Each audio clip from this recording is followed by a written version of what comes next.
What's good, everyone, and welcome back to another reaction video. Today we're reacting to Extreme Stories of Revenge That Went Too Far, Part 8. Last time we did a reaction to something like this, it was surprisingly tame. Like, a lot tamer than I remember. I'm not gonna hold my breath that this is gonna be the same thing, because without doubt, there's just gonna be something that's just gonna piss me the hell off. Like, there is going to be something like that. So, yeah, not gonna hold my breath on that matter. But we got some stuff to react to, and considering it's 23 minutes, it's probably gonna be a bit longer for every part. So, if you enjoyed this reaction video, hit the like button below, hit the subscribe button to support the channel, support the content provided, and so on and so forth. Hit the notification button to be notified immediately when your video comes out. And with this all said, let's get on into this, shall we? Oh, and be amazed. The link to this video is going to be down in the description below, so be sure to check there. And be sure to give Be Amazed some love and support for the video that they made that I'm reacting to. And yeah, any videos you want to recommend, comment section below. Now let's get right on into this. Oh boy, this is going to be tough. From sadistic sandwiches to burning buildings, prepare yourself for some more sordidly sumptuous schadenfreude as we take a look at even more extreme stories of revenge that went too far. What the fuck? A secret snip.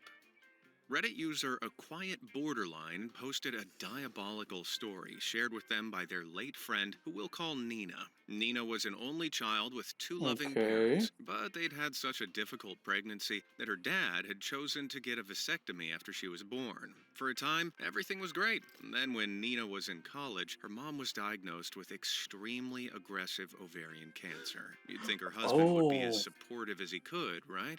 About that. While her mom slowly decayed in a hospital bed, her dad started an affair with a coworker, one that was only a few years older than Nina.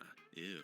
We'll call her Stacy. Stacy began grafting herself into Nina's family like a parasite, staying at the house, shopping for them, and even sitting with Nina's mom at the hospital. Then after Nina's mom tragically passed away, Stacy moved into the house. Nina knew that her dad had been cheating, and that Stacy had been a lying, two-faced rat to her mother in her last days. Understandably, she was furious, but rather than confront them, she hatched a devilish plan. See, Stacy was desperate to have kids one day, and had spoken about it numerous times. Because of this, Nina realized her dad couldn't have told her about the vasectomy, and as the years rolled on, it became clear he had no intention to. So, Nina played the long game. She pretended to be happy when Stacy and Dad announced their engagement, acted like a true friend to Stacy, and didn't say a word about her dad's snip for decades. But when she eventually got married and had kids of her own, she noticed the pained look on Stacy's face and couldn't help but smile. And then during one of their girl days, Nina found her moment. Stacy was distraught, confiding in Nina how much she'd always wanted children. But no matter how hard they'd tried, it never happened. Now she was entering menopause, so her chance was gone forever. Nina sat there straight-faced and said, "What, Dad didn't tell you?" Then proceeded to reveal to her the devastating secret she'd kept concealed for her whole life: her dad's vasectomy. The fallout was beyond explosive. Stacy was distraught, angry, and broken, and immediately filed for divorce. Nina had no sympathy. This woman had integrated herself into her dying mom's life as she was being intimate with her husband. She cut both her and her furious father out of her life and never looked back. Cockroach chaos. I'm a tough guy, but I do have one week.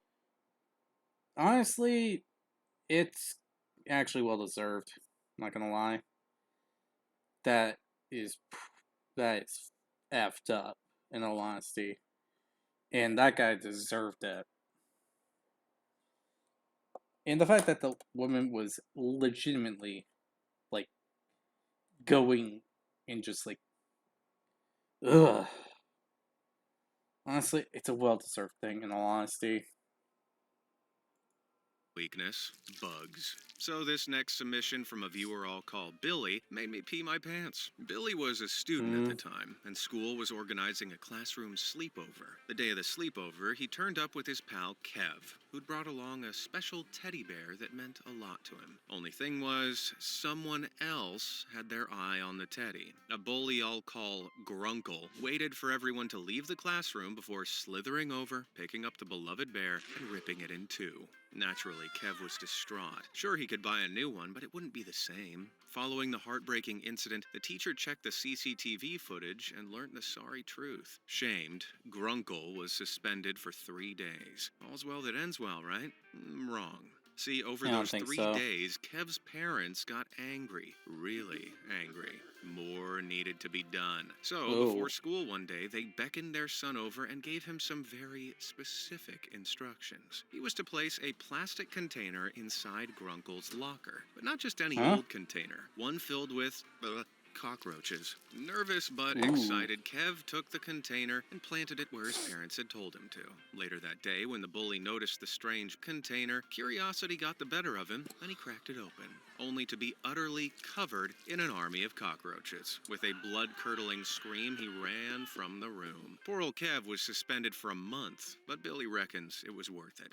And I have to agree with him. Great. Okay, that I mean, like, I can get the reason why. It's just I don't know. I just can't really say that was well deserved of a revenge. Heck, it actually was pretty tamed. I mean, cockroaches. I mean, unless there's like a phobia, like the guy has a phobia involving it, then yeah, it's not a too far prank, but not really uh a nice prank.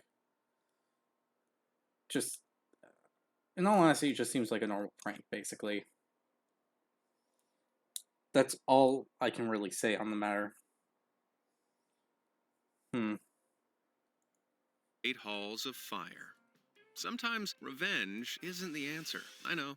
But if your target is a deranged psycho, things can escalate quickly. I The mean, viewer named not wrong. Jessica found this out the hard way back in 2022. She'd just bought her first home, a lovely little cottage, and invited her childhood friend Angie over. The pair reminisced about their childhood and remembered their old bully, Harper. Harper had made their lives hell, and they'd always dreamed of enacting sweet revenge on her. Well, there and then, they decided to make good on that dream. Electing to keep their payback small so they didn't start a war, they snuck over to Harper's house, toilet papered her roof, and placed some creepy gnomes in her garden. Ha! A reasonable amount of payback for a childhood bully, right? Well, apparently Fair. Harper didn't think so. That night, Jessica was awoken by a loud knock at her door. Half asleep and afraid, she got up with a broom in one hand, her cell in the other, and opened the door to find nothing. Huh.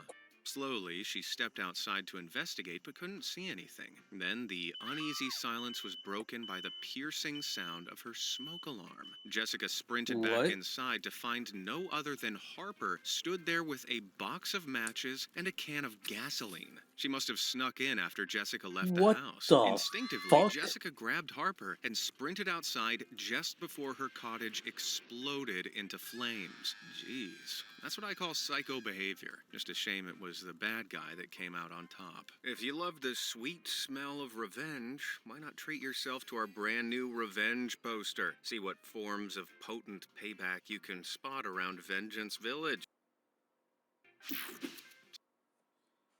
Okay, what the fuck? Like, what the actual F? Th- that chick's insane. She literally went too far here. She literally almost killed not only someone else, but she almost killed herself. What the fuck was she thinking? I mean, seriously. Was your revenge that deep?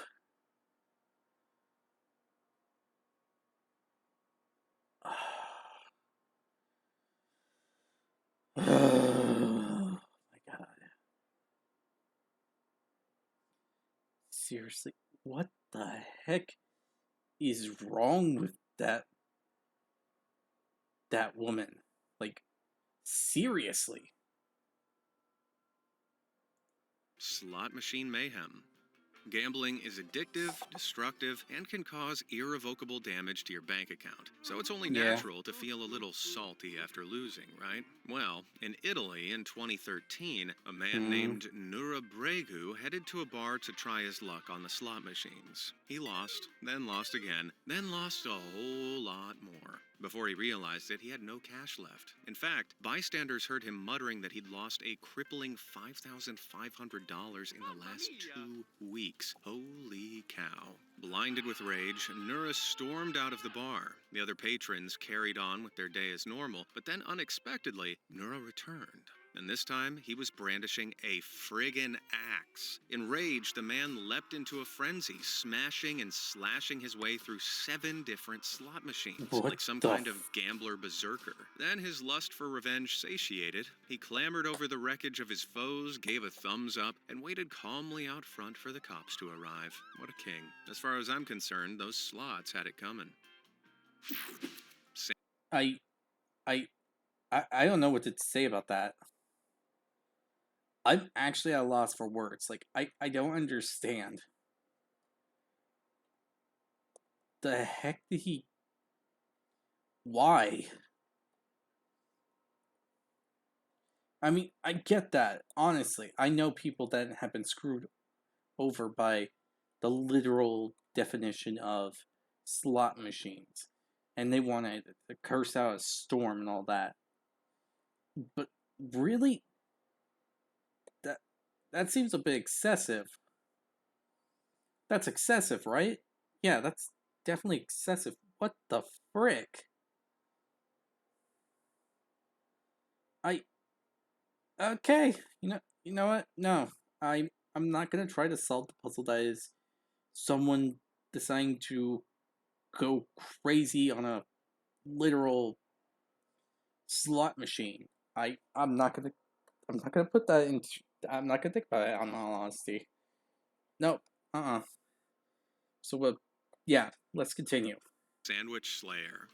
If I've said it once, I've said it 1,000 times. Don't mess with a man's lunch. A viewer that we'll True. call Gareth wrote in to tell me a story of lunchtime evil that'll make your skin crawl. And if Huh? you've got a tale of revenge you'd like to share, send me an email at revenge@beamazed.com and you could make it into the next video, just like our boy Gareth. See, every day, Gareth would bring a homemade sandwich to school. And every day, a bully, who we'll call Bob, would yank the sandwich out of the guy's hands, eat it in front of him, and laugh. Sacrilege. Well, one day something snapped inside Gareth. It was one stolen Sammy too far. That night, when making his sandwich, he made some little adjustments. Gone were the tomatoes, the lettuce, and the cheese. In their place was a brand new, the secret ingredient that Bob was sure to love. The next day, lunchtime rolled around, and sure enough, there was Bob, lumbering over like some hideous sandwich goblin. But he wasn't going to get away with it this time. As usual, the bully snatched the sandwich from our hero's hands and, without looking at it, took a big old bite. With a smug grin on his face, he chomped and chewed until he tasted something decidedly not delicious. Blood. Suddenly realizing his mouth was in agony, Bob spat out the Oh my sandwich and opened god. wide to inspect what he'd just eaten. His mouth was filled with sharp thumbtacks. Big Bob was rushed to the ER, and although he suffered no lasting injuries, he learned a valuable lesson. Don't mess with Gareth. And I hope this goes without saying, y'all, but while Gareth's revenge here may taste sweet, don't go feeding anybody tacks or anything else sharp. That is way too far. That is too far, in a personal opinion. Like, what the frick? Like, the guy was actually trying to kill him. The guy was actually trying to Alt F4 him from existence. Like, in all honesty, that is messed up. I, dear Lord, I, I don't know what to say about that. That's actually terrifying. That's way too far. I mean, there's a bunch of other ways he could have even got revenge. That is that is actually crossing a line. For that matter, it's an incredibly dangerous thing to do and could cause serious injury, if not death. Obviously. Billboard Blues. Cheaters are the lowest of the low. Anybody that'd be unfaithful to a partner deserves everything they get. Just ask Michelle, the friend of a viewer. True. Michelle was head over heels for her husband Mike, and the pair had been perfectly happy for 8 magical years. At least, that's what Michelle thought. One day, she returned home from work to find a very pregnant woman eating chips on her couch. What? Mike explained that the woman The was hell? named Jessica. She was pregnant with his child, and they decided to be together. As if that wasn't terrible enough, the two had also decided that it was best if they live there, in the home Michelle shared with Mike, while she should go back to her mom's house. Distraught and defeated, our girl packed her bags, left the house, and drove to her mother's. But the shock and sadness quickly subsided and was replaced by a white-hot rage that consumed her entire being. How dare she treat her like that? They'd been together 8 years, and that was how it ends? No, not that easily. So the next day, she got to work on a plot that would destroy their newfound bliss. First things first, she ran to the bank to freeze the joint account she shared with Mike. Then, while the adulterous pair were out, she hired a locksmith to change all the locks on the house. At the same time, she had movers grab all her belongings right down to the toilet paper. Then it was time for the final step.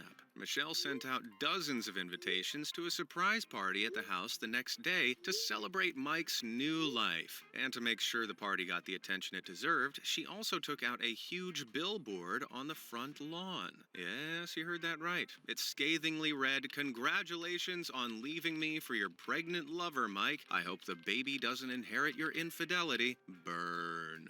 Then she went back to her Damn. mom's place and waited. The next night, Mike called right on cue. He screamed, demanding to know what was going on. Why were there so many people outside the house? What's with the incriminating billboard? Why can't he open the front door? With a smirk a mile wide, Michelle calmly explained that the house is actually in her name, so she can do whatever she wants with it. Then, just as they'd done to her, she recommended the unfaithful pair go and stay with Jessica's mother instead, and promptly put the house up for sale, leaving them with nothing. But if you thought that was the end, think again. She even went so far as to hire someone dressed as a pregnant woman to deliver the divorce papers. Dear Lord. This woman woke up and chose violence. No, not violence. She woke up and decided to show the world HELL hockey stick. Like, damn. And I do mean damn. That is. Damn.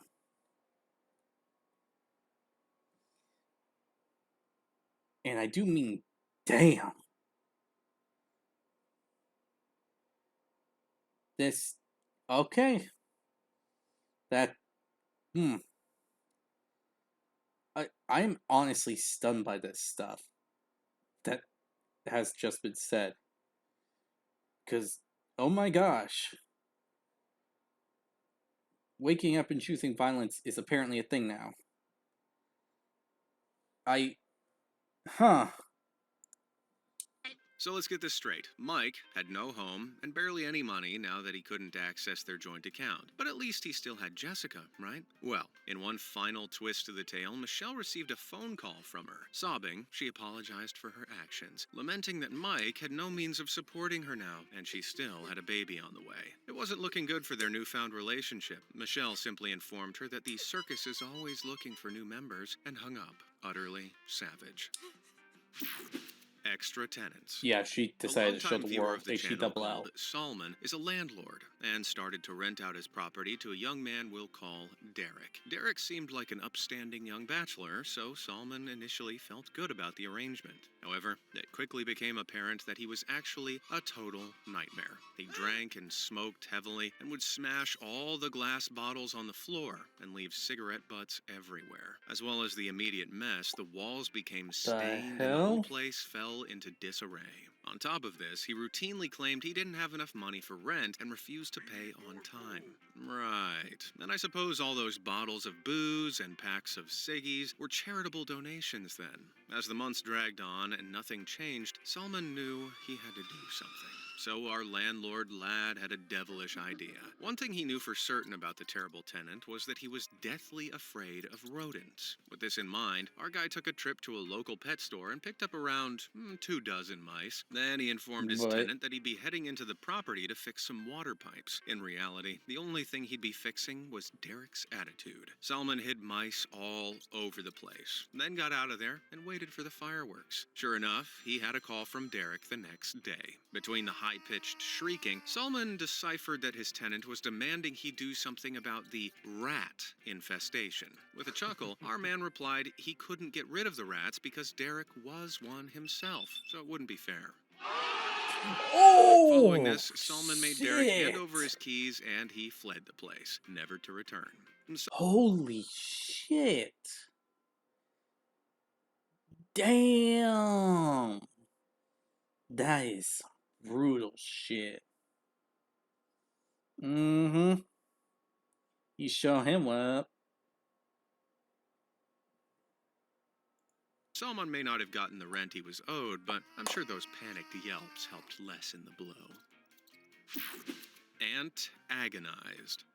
Oh boy, an even worse story about lunch thieves getting what they deserve? Coming right up. You gotta Back in kill me. 6th grade, a viewer named Dojitha had a bully who, say it with me, stole his lunch every day. Well, one day after getting home from school, our fella decided to make a very special sandwich for him to steal.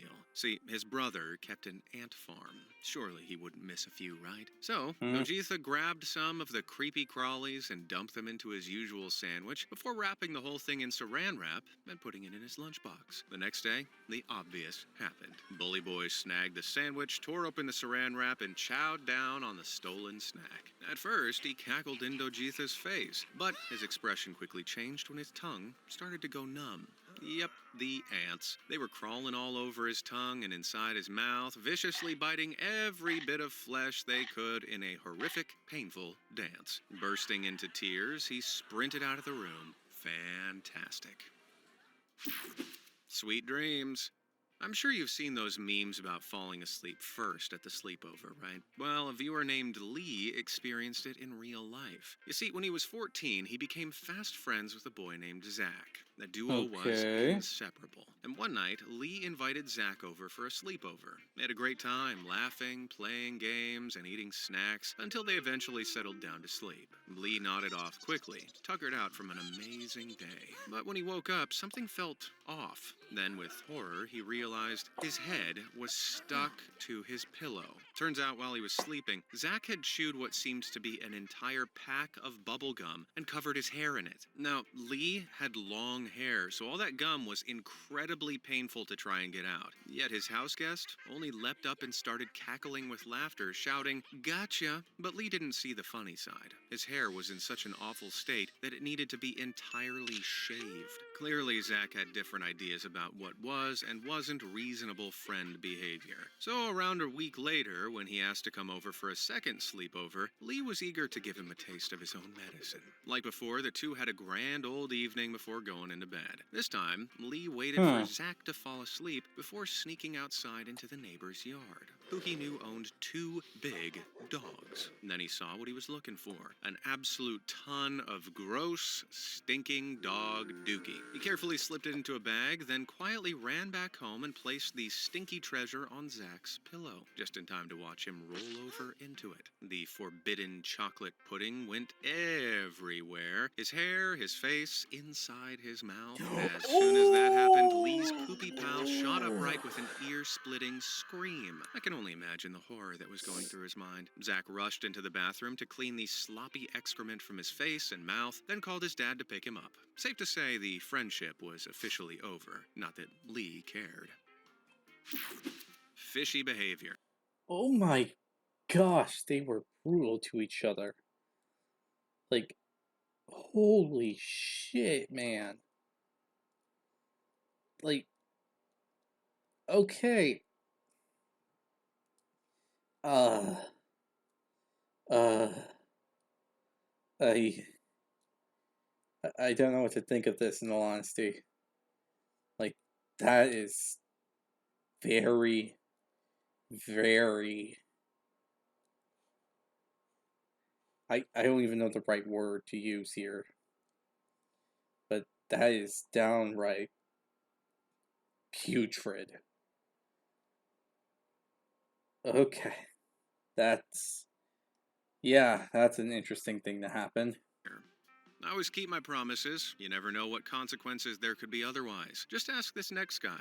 Over in Indonesia, TikToker Mia Zahira had been badgering her husband for the longest time to clean his damn fish tank. See, if he didn't do it, she'd be forced to. Despite promising countless times, though, he never bothered to follow through with it. Day after day, he ignored her, and day after day, her resentment grew. Until one day, she just had enough. If he wasn't going to clean out his own fish tank, he clearly didn't care about keeping the fish. It was time to act. One evening, Mia served her husband dinner as always, only this time, it came with a twist. Just as he was about to tuck in, he noticed the fried fish on his plate was identical to one of the ones he owned. He gasped. Surely it wasn't. But yes, it was. As well as doing the dirty deed in the first place, Mia had documented the whole cooking process on her TikTok account, showing off her brutal revenge to the world. And if this wasn't bad enough, the fish was an arowana, a species that can cost up to $300,000. Jeez, that's one expensive dinner. I can't help but feel like there were other ways of going about this than burning hundreds of thousands of dollars and killing a living being, but hey, it'd be far more boring. Okay, that's a little too far. Honestly, you could just sold the fish and just bam. Get big revenue going on there. But no, I guess not.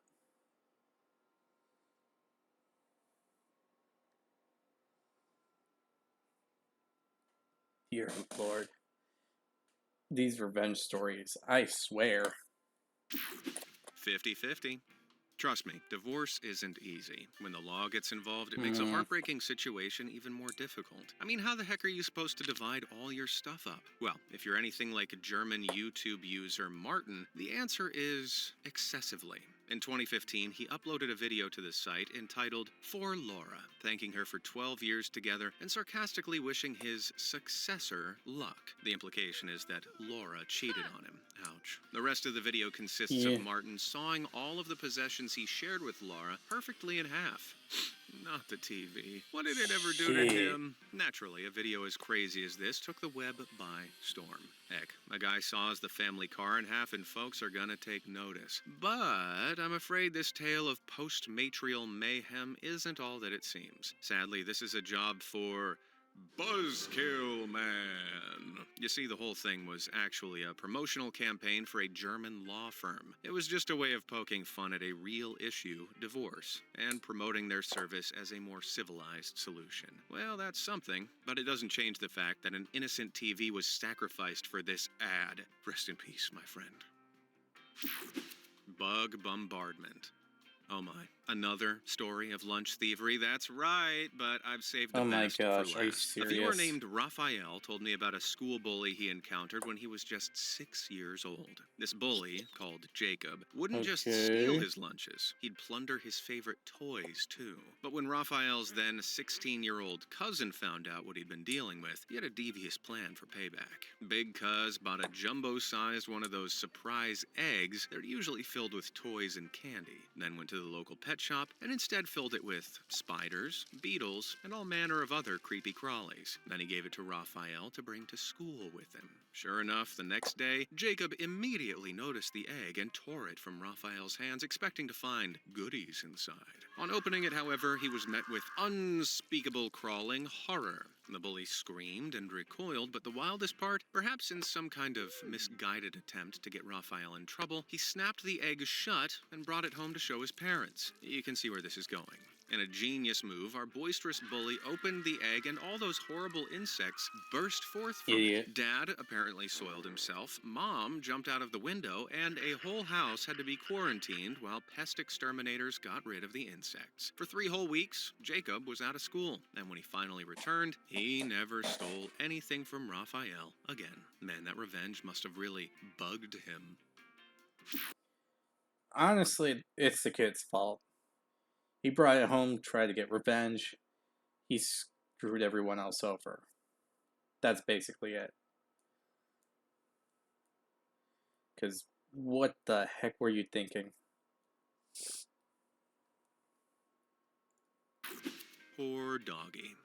Animal abuse is one of the lowest acts imaginable. So, when Redditor Balloon Knot Bandit stumbled across a thin, injured, flea-ridden dog shaking in the street, he was overcome with worry. Was it a stray? What the heck had happened to this little guy? Well, he didn't have to wait long to find out. The door of a nearby house opened, and an old man stepped out, calling to the dog. It was his. He demanded that it come back inside, but Bandit stood in the way and refused. He could only imagine how much abuse the poor thing had suffered. After an intense screaming match, Bandit picked up the poorly pup and raced home, where he fed and bathed it. He called it Sally, and from the way she ate her food, it was clear she was ravenous. Unfortunately, it wasn't enough. The next day, he called animal control. After assessing the situation, they heartbreakingly had to put her down.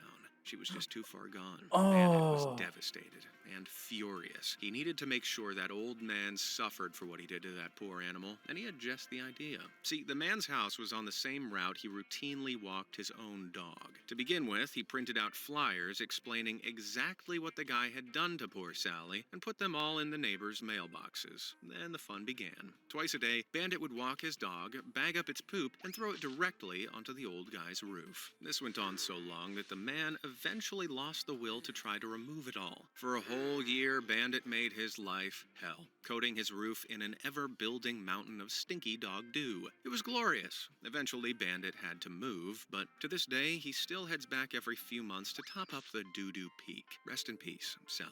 At least your honor went thoroughly avenged. Craving some sweet revenge? Grab your poster now and bring Vengeance Village home. I think I've had as much revenge as I can take for one day. Okay. Holy crap. That last one, that actually hurt me. Cause that is just too cruel. I mean, that guy just literally led his dog down to a why?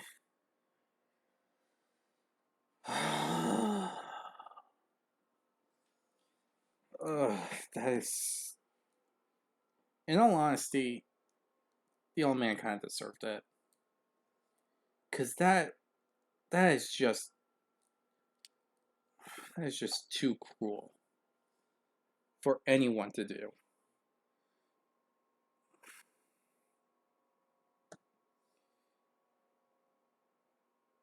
Oh my god. Honestly, I feel like that's one of the more well-deserved ones.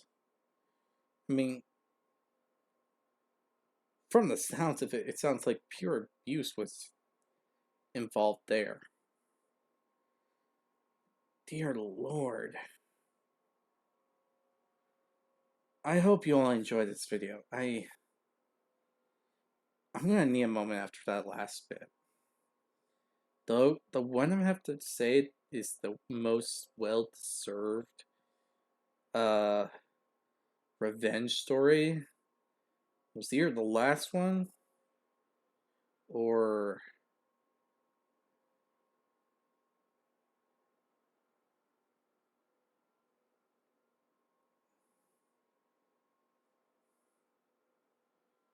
this one. I guess the first one or the last one. Honestly, the ones that went way too far are this one, the burning the house, and then there's the nails in the sandwich. Like what the frick? That is way too far there. But other than that, I uh